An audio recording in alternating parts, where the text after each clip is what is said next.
Hi, good evening everybody and welcome to another edition of BWF Solicitors video update. This afternoon on the Community and the Law Show, we've been looking at Article 8 in connection with immigration applications. We've seen that if you have a family life with a British citizen child, that gives you the right to make an application under the UK immigration rules for leave to remain here in the UK with the child.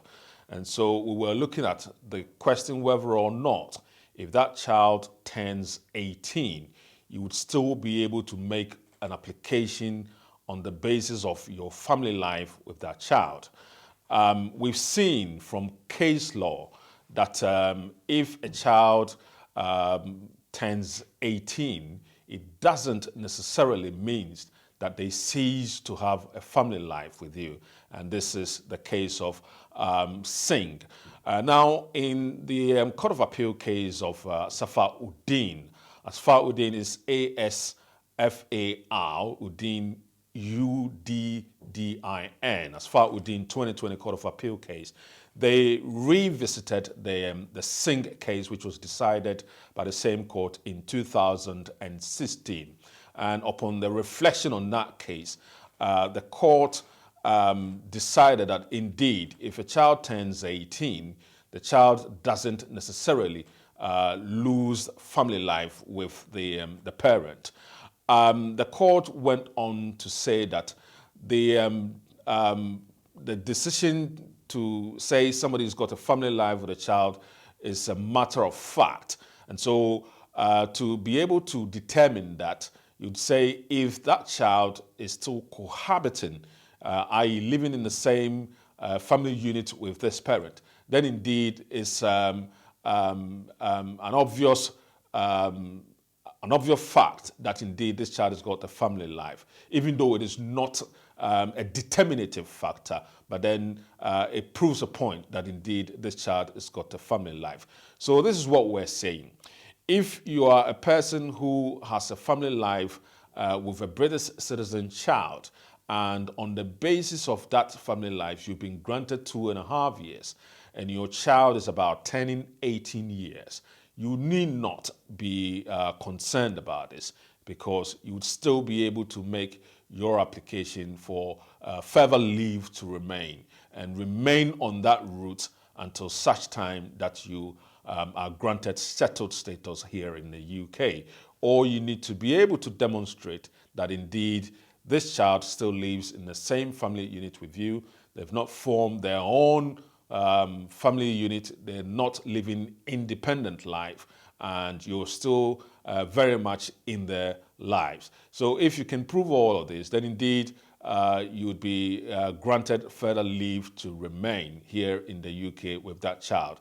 And so bear in mind, under Section 117D of the Nationality, Immigration and Asylum Act 2002, which basically defines who a qualifying child is, yes, you fall into that familial relationship, and so your family life with that child for immigration purposes would be protected.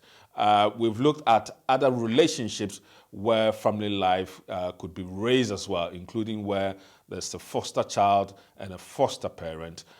Relationships like somebody who is being adopted as well, that could raise a family life issue as well. And there are other situations where indeed, even though in the sense of the European Convention on Human Rights law, it still will raise family life, you may not be able to rely on that to make an application. So for instance, if you have a relationship with your brother here and you're living together, 𝗙𝗥𝗧𝗜𝗍 makes us aware that relationship going beyond, relationship of only emotional ties would not be classified as a familial relationship, which would basically cover you under the Article 8 family life route. So this is what we've been discussing. We've also on Friday touched a bit on whether or not you'll be able to make an application if the Home Office has retained your passport.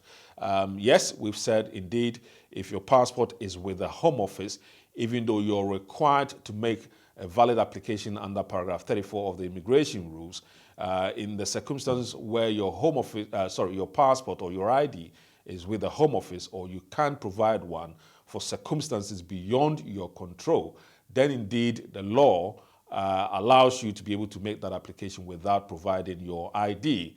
Indeed, the Home Office is provide a policy guidance for the Home Office caseworkers called the modernized guidance. That one spells it out very clearly that indeed if the Home Office has retained your passport, then they should not require you to provide a passport when you come to make application for leave to remain or for further leave to remain. Paragraph 34, 5C1 also makes it clear that indeed if your passport or ID has been retained by the Home Office, then they cannot require you to provide the same document when they know very well that you cannot provide same. This is what we've been discussing, and we hope that this is helpful and useful to all of you. Till we meet again, same time on the same platform, keep listening to us. BWF Solicitors, 4th floor of the Anna House, N15, N15 4NP. And the telephone number is 0208-493-7340. If you need to get in touch with us, please do not hesitate on all of the issues that we discuss throughout the week, and then on this Saturday here on the platform, Community and the Law. Thank you all very much for listening. Same time next week. Take care.